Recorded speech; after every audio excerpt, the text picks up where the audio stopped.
Okay. Again, I thank everyone for their patience as we get the new equipment tweaked into perfect functioning. So before we begin, let's all get on the same page. If you're in the Sparkly book, it's page 336, the second full paragraph. If you're in the second edition, it's page 290, paragraph 5. If you're in the first edition, it's page 270, the second paragraph. If you're reading from the JCIM, it's page 141, the third paragraph. And if you're reading from the CIMS edition, it's page 282, paragraph 37. Okay. Let's take a few moments to be quiet together.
Okay. Good evening.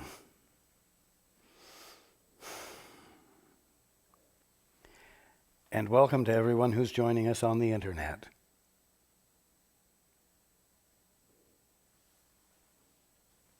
You know, If you choose to become utterly simple within yourself, if you have a desire to back off from all the complications, all the technicalities of what goes on with you, with the desire to get down to the fundamental of you, what you might call the fundamental motivation or fundamental drive, you'll find that you come to a place, not as an intellectual thing, but as an experience, where there is silence, and you feel an impulse to declare yourself. You feel a need, an urge, an impulsion to assert, make assertion.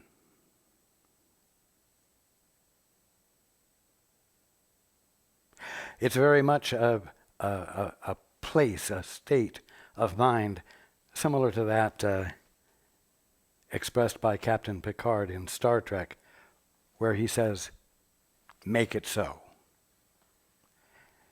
You will find yourself at a very primal, fundamental state wherein you feel the need to make it so, to make something so, make anything so.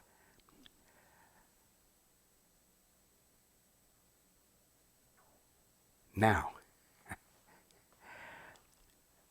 in the making it so, in the making of something so, you are giving birth to yourself. The assertion is so primal, so back to basics, that you realize that in that assertion you are bringing yourself into existence as recognizable to others, recognizable and present in life itself.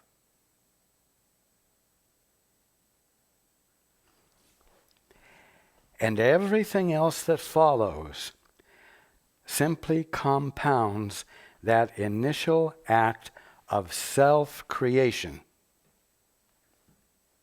accomplished by means of making an assertion. You will find in that experience of allowing yourself back into that primal place that it's as though until you make that assertion, you don't yet really exist. There's nothing recognizable about you. And this is why you must, under all circumstances, without fail, assert yourself, make something so. Because that will make you so. Now, the way you make something so is by thinking something up.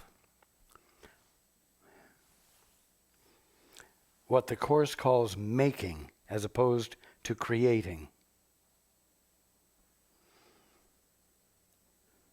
And so you assert yourself by having what could only be called an original idea.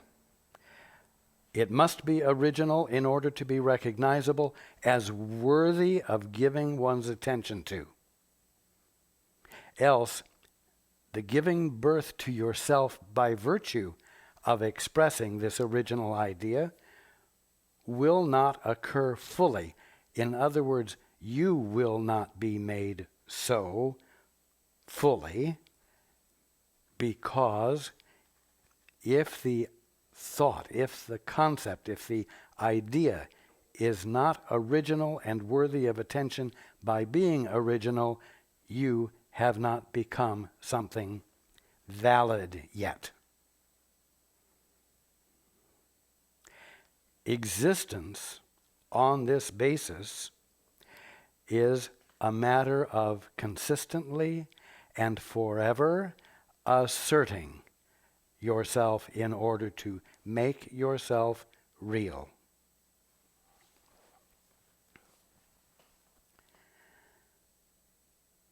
All of you, if you will take the time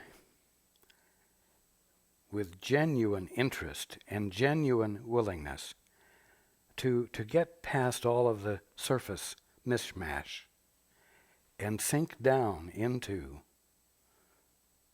that which is really fundamental to you, sort of casting aside everything that might be irrelevant so that you get down to the essential element, you will find this act that I've described as an awareness of how you brought yourself into being as who you think you are.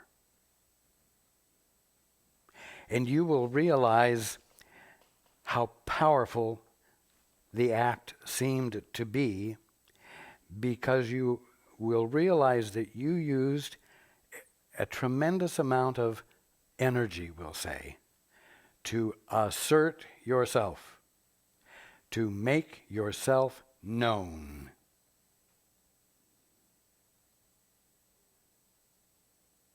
And you will then realize that you are continuing to use that kind of force today in order to live your life, in order to live your life successfully, with dignity, respect, and so on. But I must point out to you that although this will be your experience, if you allow this to happen, it will not be an experience of who you truly are. It will be an experience of what you seem to be as an ego.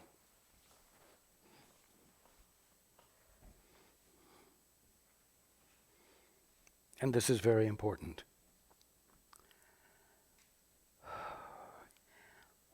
We are, every week, every time we get together, learning how to abandon that primitive act of self-assertion. Because the act of self-assertion is the introduction of thinking which blinds you to and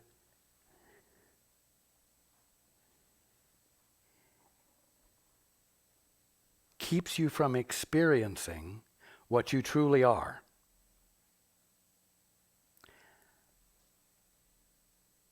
Now, the simple fact is that before you utter this primal scream, as it were, this primal self-assertion,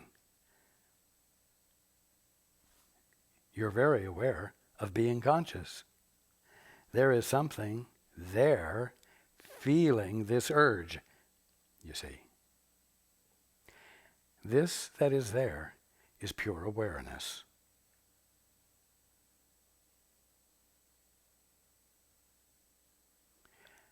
This that is there is the divine you that is all-knowing, that is inseparable from and unseparated from its source, the Father, God.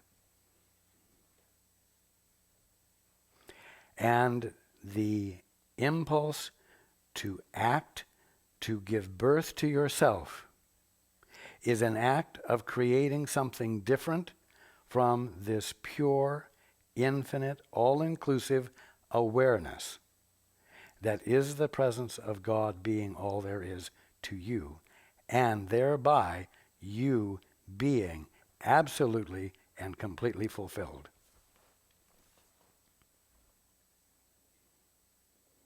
this impulse to act independently as an assertion of you, so that you, as who you want to be known as, can become knowable.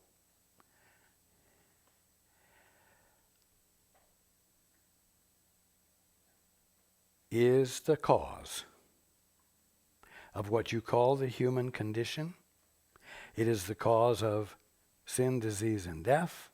It is the cause of the experience of guilt. It's the enactment of shifting from first gear to second gear and becoming the orphan, which automatically rings into play third gear, which is guilt and fear. Inseparable guilt and fear.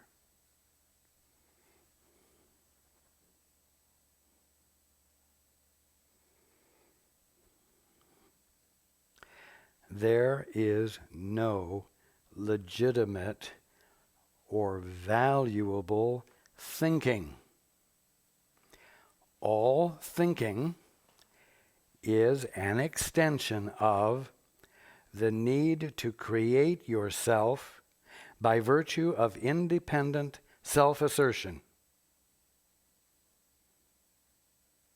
in order to make yourself knowable on your terms instead of the terms of creation. And so, although I constantly am saying God did not give you the capacity to think, and although I encourage you in many, many ways to dare to abandon thinking, to move into the silence with active curiosity and then listen instead of think,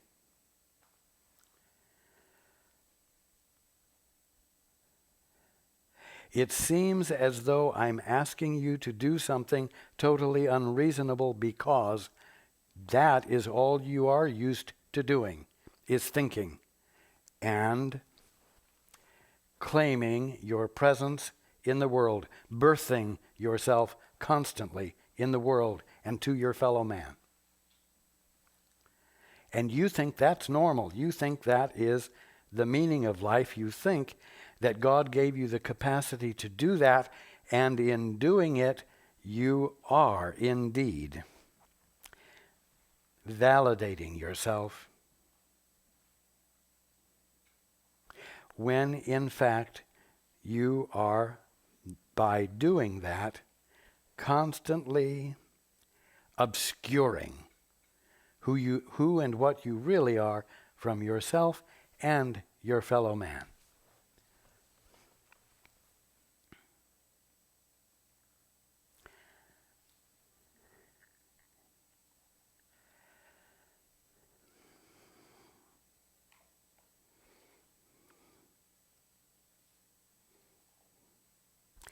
What is the only thing that makes you guilty?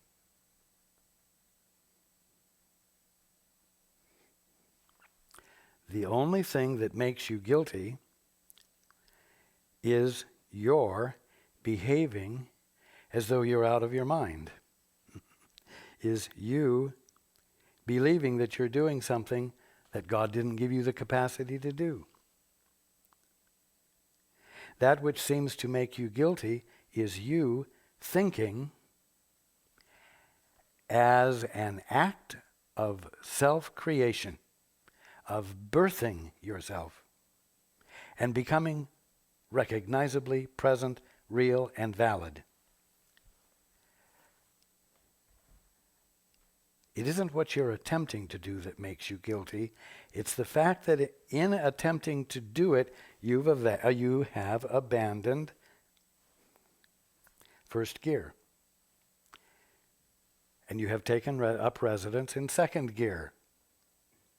And second gear always is absolutely accompanied by guilt and fear.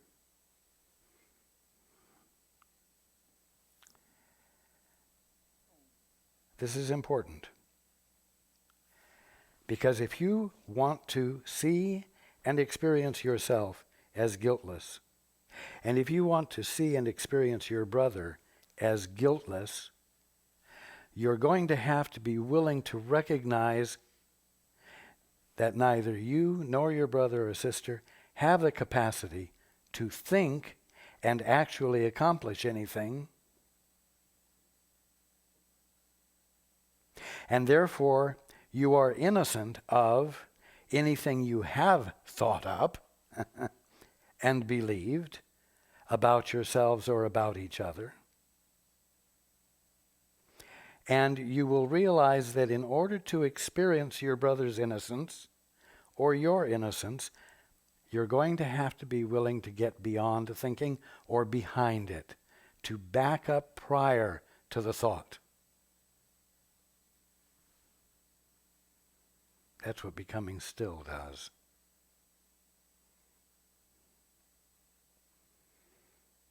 Your brother is innocent. He seems to be guilty because he's been thinking. And he feels guilty because he's been thinking.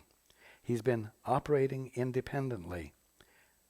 And by his act of self-creation, blocking his experience of what he is and was before he expressed that primal scream, that primal self-assertion.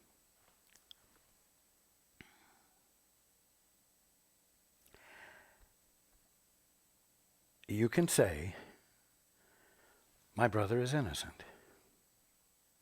But saying it doesn't make it so. Saying it doesn't mean you're having the experience. Having the experience will only come when you are willing to get behind, come to that place before your thought.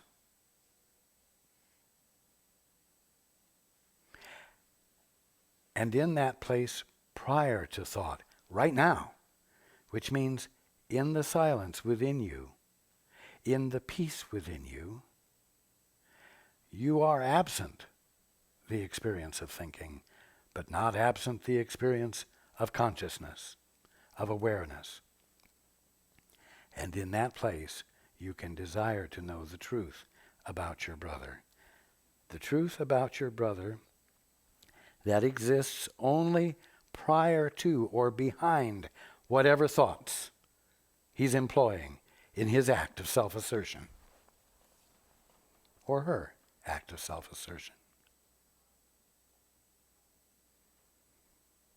Don't waste your time saying, my brother is innocent, my sister is innocent. Well, they're innocent, you know. Words don't mean anything. You better be having the experience of their innocence. And the only way to have the experience of their innocence is to get into the experience of your innocence, which means to move, to back up behind the thought, the thinking, and get into the silence, desiring to know what the truth is, and abandoning your own independent state of existence that you birthed by your self-assertion. Then you'll be able to have the experience of your brother's innocence or your sister's innocence, and you will have it along with yours. Because I promise you something. If you're thinking and you're finding thinking valuable, it is going to be impossible for you to look at your brother or sister and not make the absolute assumption that they are thinking and they are finding thinking valuable. Well, if you see that, you're not seeing their innocence, whether you say they're innocent or not. Words are cheap. You don't want just words, you want the experience. Because the experience is the experience of God's truth. It is the experience of how things really are. And they constitute the manner in which healing and transformation occurs. For you and for your brother and sister. So let's keep this in mind. We're going to be talking tonight about holiness, your holiness.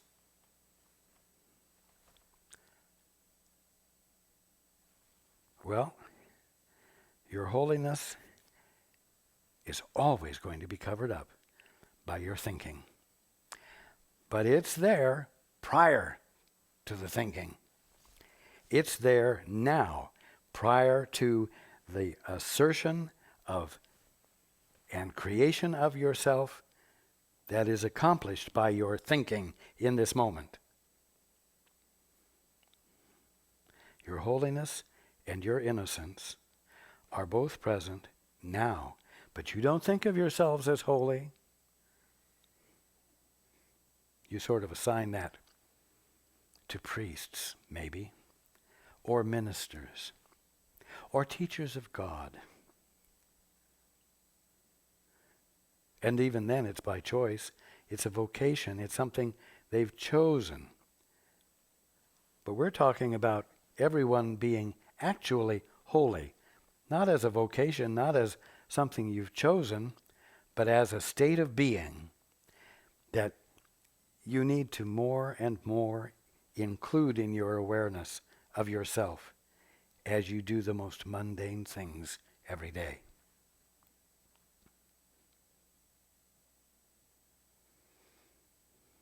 Now, let's go into the book.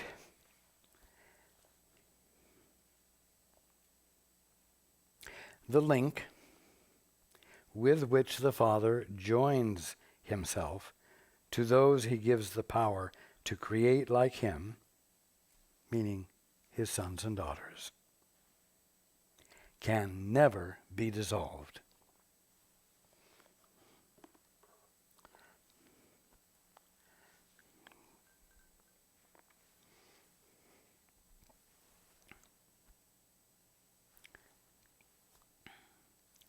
It can't be dissolved because creation is God's extension of himself, you might say.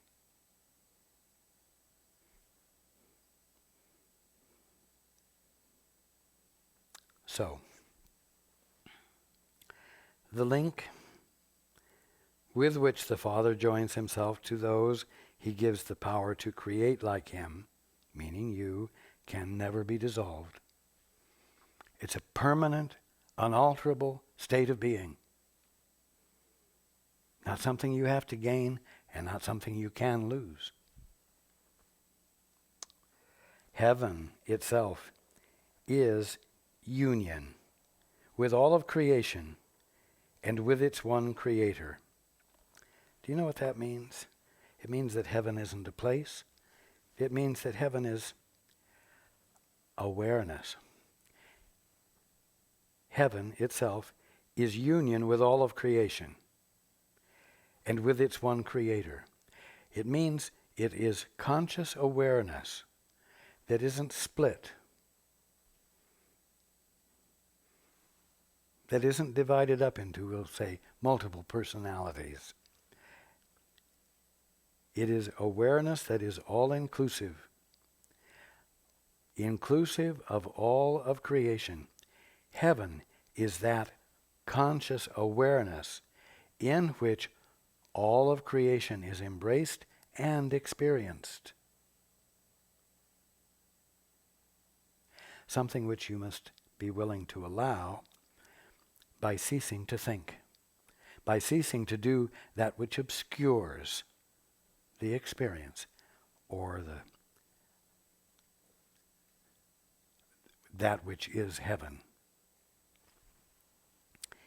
Heaven itself is union with all of creation and with its one creator. And heaven remains the will of God for you. In other words, unbounded awareness of all that is and union with it and awareness of its union with you. And we might say, no thoughts that are unknown, all thoughts of everyone being known by everyone, so that communication is communion. That's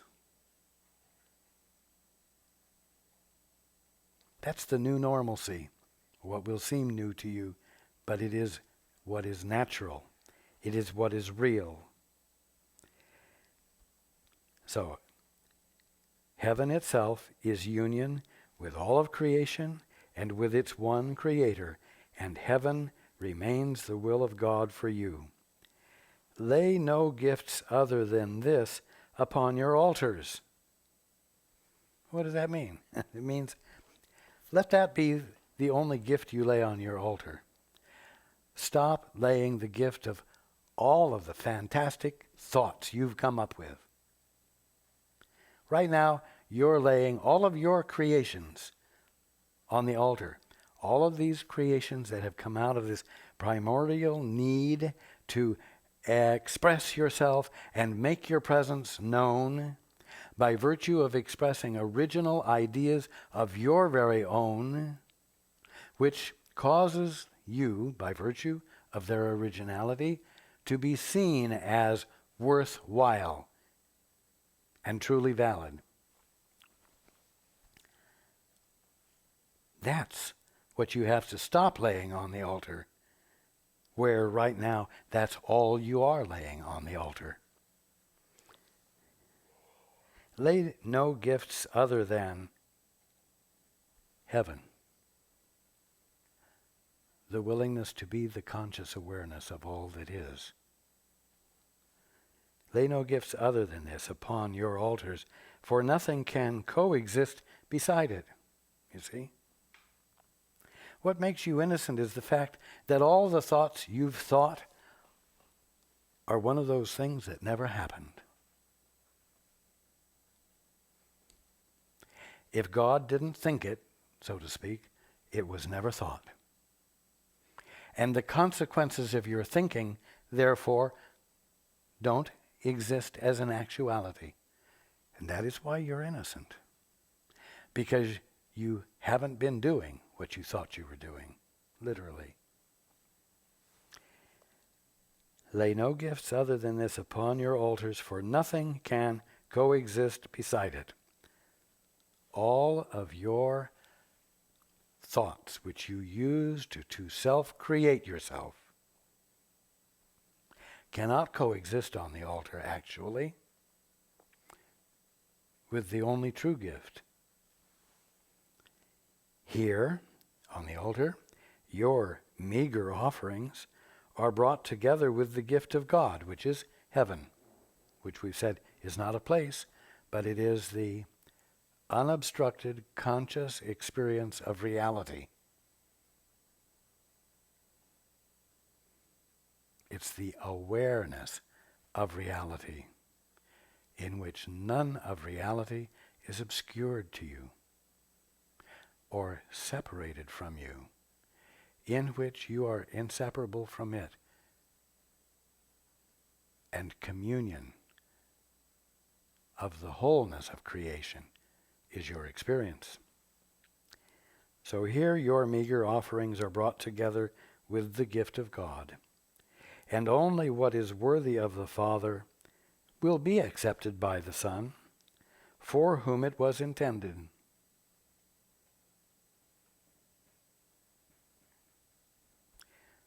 To whom God gives himself, he is given. Your little gifts, all of your wonderful self-creative, meaning that those things which you've used to create yourself, all of those thoughts will vanish on the altar where he, God, has placed his own.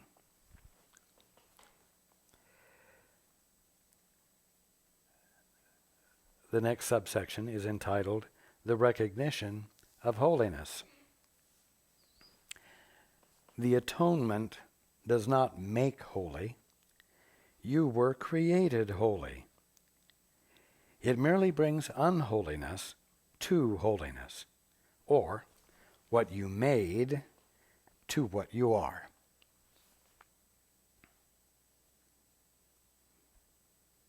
So it brings all of these thoughts which you have used to create yourself It brings those to the truth. It brings those to what you are.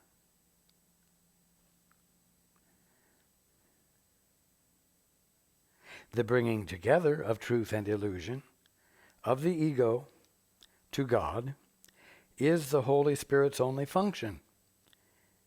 Keep not your making, in other words, all your thoughts, all of your creations, keep not your making from your Father, for hiding it has cost you knowledge of Him and of yourselves.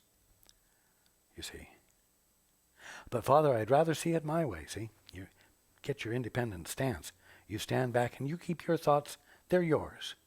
Father, to heck with you, I'd rather see it my way. My perception is what I'm going to validate and value and live by. Sayonara. But when you bring your thoughts, your creations, so to speak, your acts of self-creation that created an imaginary self, when you bring those to the Father, or when you bring those to the Holy Spirit, they will be laid upon the altar in you. And placed beside the gifts of God, your gifts will become obviously valueless. And you will gladly let them go. Because that's the way what is real, that is the way, because that is what happens when what is real and what is unreal are brought together. Now, the knowledge is safe, but wherein is your safety apart from it? The making of time to take the place of timelessness, meaning all-inclusive infinite knowing now,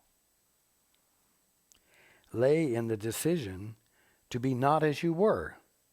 You see, here you were as pure awareness, and then you felt an impulsion to assert, which God didn't create you to do, and which there was no actual need to do, because being was already whole and complete. And so you asserted yourself to bring yourself into existence on your terms. The making of time to take the place of timelessness lay in the decision to be not as you were. Thus, truth was made past. In other words, the experience before self-assertion became what was, not what is. And the present was dedicated to illusion. The present was dedicated to the self you were in the act of giving creation to by virtue of continuing to assert more and more original ideas.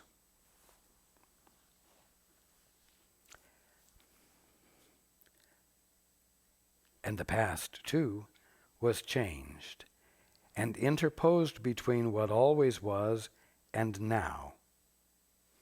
In other words, what always was initially the past when you made your self-assertion and seemed to create a new experience of self and identity and existence.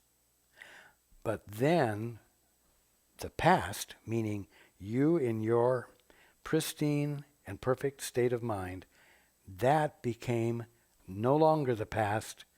That was replaced by the history of your acts of thinking original ideas for the purpose of maintaining an ongoing creation of yourself, period. You see?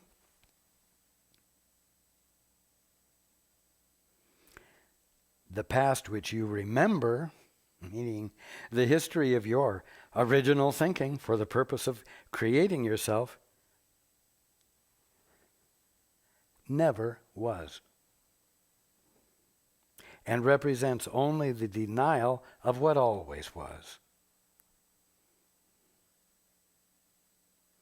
Your preoccupation with yourself presently and preoccupation with your past, meaning the history of your self-assertions, don't constitute an actual present or an actual past. What came before this false experience of now and history, which at this point is an experience you had in the past, that is the truth of you now, and is available to you now in your willingness to get behind your thoughts, which is another way of saying moving into the silence.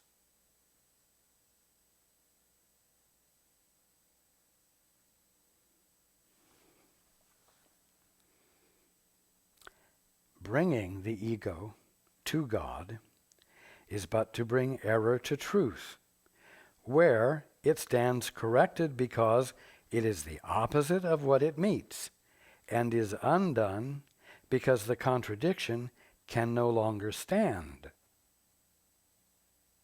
When you're willing to say, Father, as though it's the beginning, it's the first word of a prayer, which means you're reaching out to something outside of this self-created independent entity that you think you are.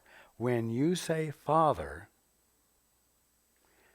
you are taking the first step to bring illusion to truth.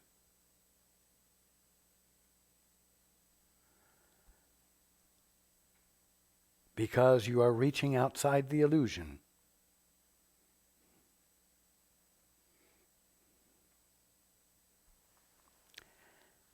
Bringing the ego to God is but to bring error to truth, where it stands corrected because it is the opposite of what it meets, and is undone because the contradiction can no longer stand. How long can contradiction stand when its impossible nature is clearly revealed?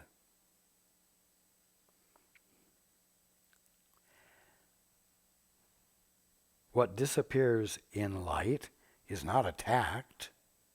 It merely vanishes because it is not true. Different realities are meaningless. Different realities, it's nonsensical. For reality must be one. It cannot change with time or mood or chance. Its changelessness is what makes it real. This cannot be undone. Undoing is for unreality. And this reality will do for you. What you truly are cannot be undone and never has been undone, even through this apparently powerful self-assertion by which you gave birth to yourself. In spite of all of the dynamics of that, nothing happened. And your continuing effort to do it continues to be nothing happening. All it is something that stands as a preoccupation in your mind, distracting you from the direct experience of reality. Heaven, here, now. It's time for the truth of you to become apparent to you. It's time for your holiness and innocence to be your experience. And someone is finally telling you that the way to do it is to stop thinking. And if meditation is the only way you can get back of or behind or underneath thinking so that you're in the silence that constitutes pure awareness, then meditate. Do whatever it takes to allow yourself to be pure awareness. And be pure awareness in the grocery store. Be pure awareness in the bathroom. Be pure awareness no matter what you're doing, no matter where you are. No matter how you would have in the past defined the situation or circumstances.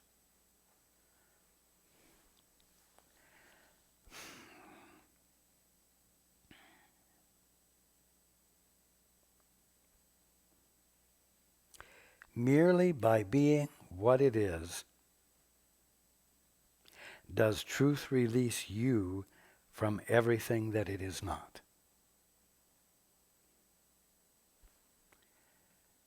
But if you're going to have that experience of undoing, you've got to stop thinking. And you have to move in to the silence. You have to dare to allow yourself to stop controlling the birthing of you into existence, so that you might find that in the absence of that strenuous endeavor, you already exist whole. Right there in the grocery store. Right there in your car on the freeway. Right there in bed with your wife.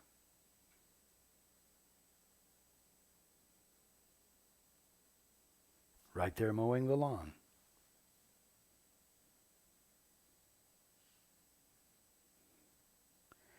Merely by being what it is, does truth release you from everything that it is not. If you let truth be more important to you than birthing yourself, the atonement is so gentle, you need but whisper to it, and all its power will rush to your assistance and support. What does that mean? That means that you don't have to assert yourself to get it. The atonement is so gentle, you need but whisper to it. In fact, the practice of whispering gives you a very direct experience of not being powerful. I promise you. It is very hard to be assertive in a whisper. Very difficult. In fact, it's so difficult that if you insist on continuing to whisper, you will begin to whisper intelligence rather than force.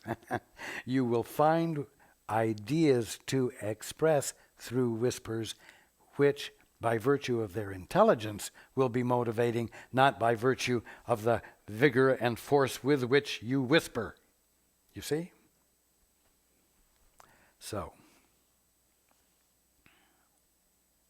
the atonement is so gentle you need but whisper to it. Well, this is a key also, because when you do meditate, when you do whatever helps you move into the silence and into the peace of your being,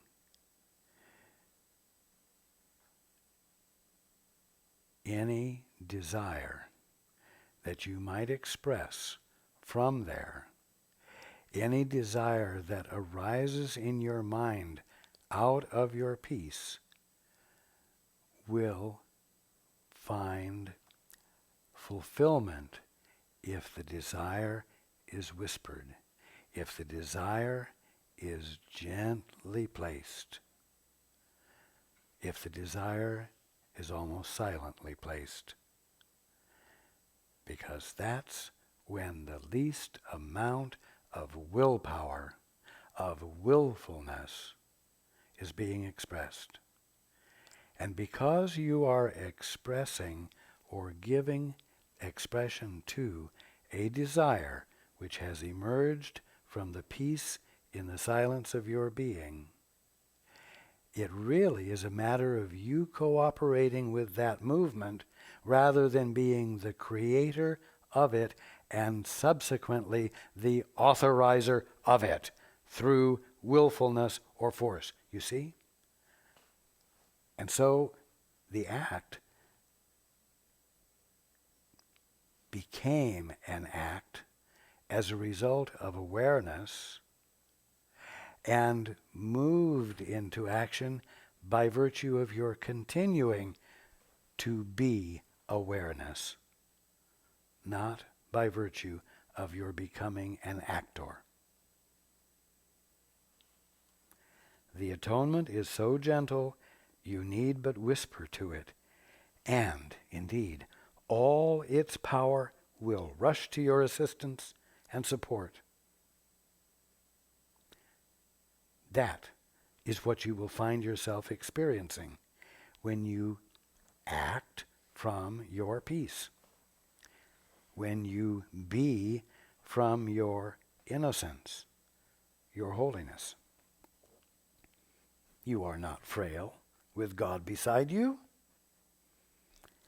That's a wonderful experience awaiting you. You're also not powerful, but you are omnipotent. You are not frail with God beside you. Yet, without him, you are nothing. What do you mean, without him? Well, when you birthed yourself by asserting yourself through the expression of a thought that was original, you were being without him. You were being independent. Without him, you are nothing. In other words, everything you thought you've been being is something that never happened, as we discussed last week. The atonement offers you God. Well, the atonement offers you God. The atonement offers you truth. The atonement offers you reality. Atonement offers you heaven, the awareness of all of creation without any separation from any of it, where you experience all knowing.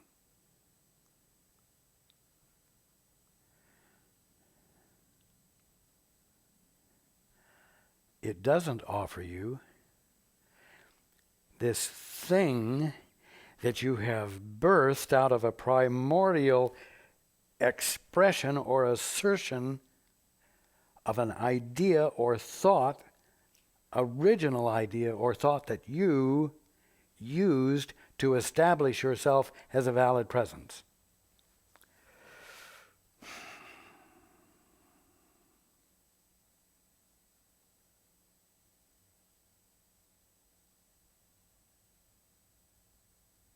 The atonement offers you God. It does not offer you. It does not offer you what you've been having and what you've been suffering from. The gift which you refused, is held by him in you. His Spirit holds it there for you. I've said in the past, your divinity is held in trust while you dally with the ego. The gift which you refused, which is heaven, the conscious awareness of all of reality, is held by him. In other words, your right mind is held by him in you. His Spirit holds it there for you. God has not left his altar, though his worshippers placed other gods upon it. You've placed your fantastic, in other words, fantasy-like creations, all of your thoughts, all of your definitions, all of your mutually agreed upon concepts and so on, you have placed on the altar. Cluttered it up, as it were, with distractions that never really took up any space because they're not real. But you've put them there.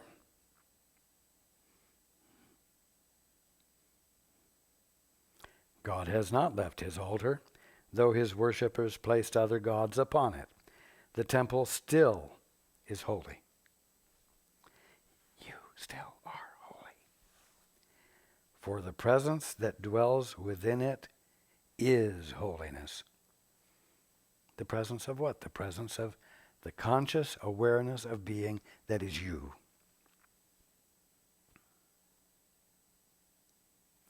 In the temple, holiness waits quietly for the return of them that love it. When you begin to love it, when you begin to get tired of what you're birthing, you will return, and it waits for you. Your holiness waits for you. That which is nothing more than your right mind awaits your return to its embrace.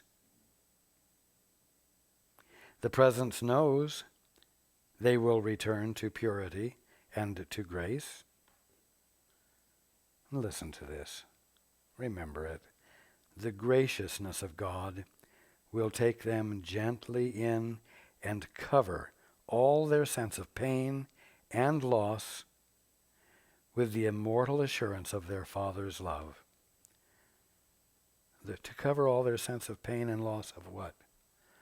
Oh, all of your cherished thoughts by means of which you've given meaning to your life and to yourself. In fact, you haven't just given meaning to life and to yourself. Those thoughts were used to birth you. And if you think you've done a pretty good job of it, you're likely to experience a sense of loss as you let go of it, because something in you is daring to prefer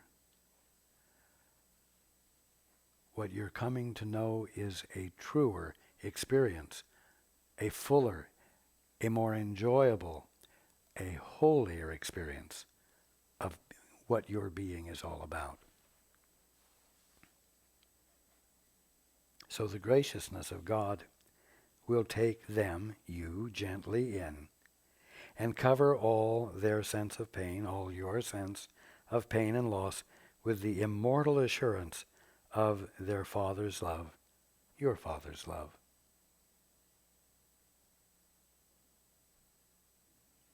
There, fear of death will be replaced with joy of living.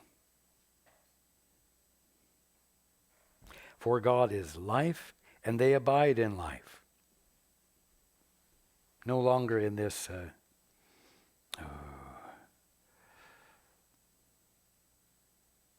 sense of life that you've birthed. This imaginary sense of life that you've birthed. The presence of holiness lives in everything that lives, for holiness created life and leaves not what it created holy as itself.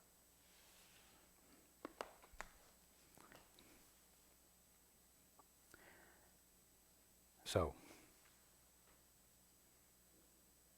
I want you to be with this for the coming week. I want you to dare to think. I want you to dare to allow for the idea that thinking is not ever valuable, that listening is,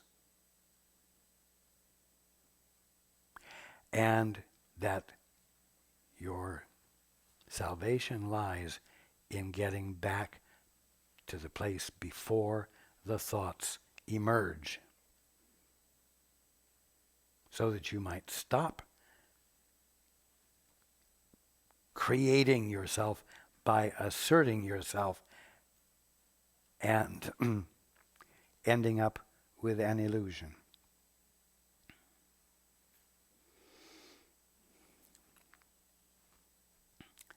And I look forward to being with you next week. And I look forward to the discoveries you will be having.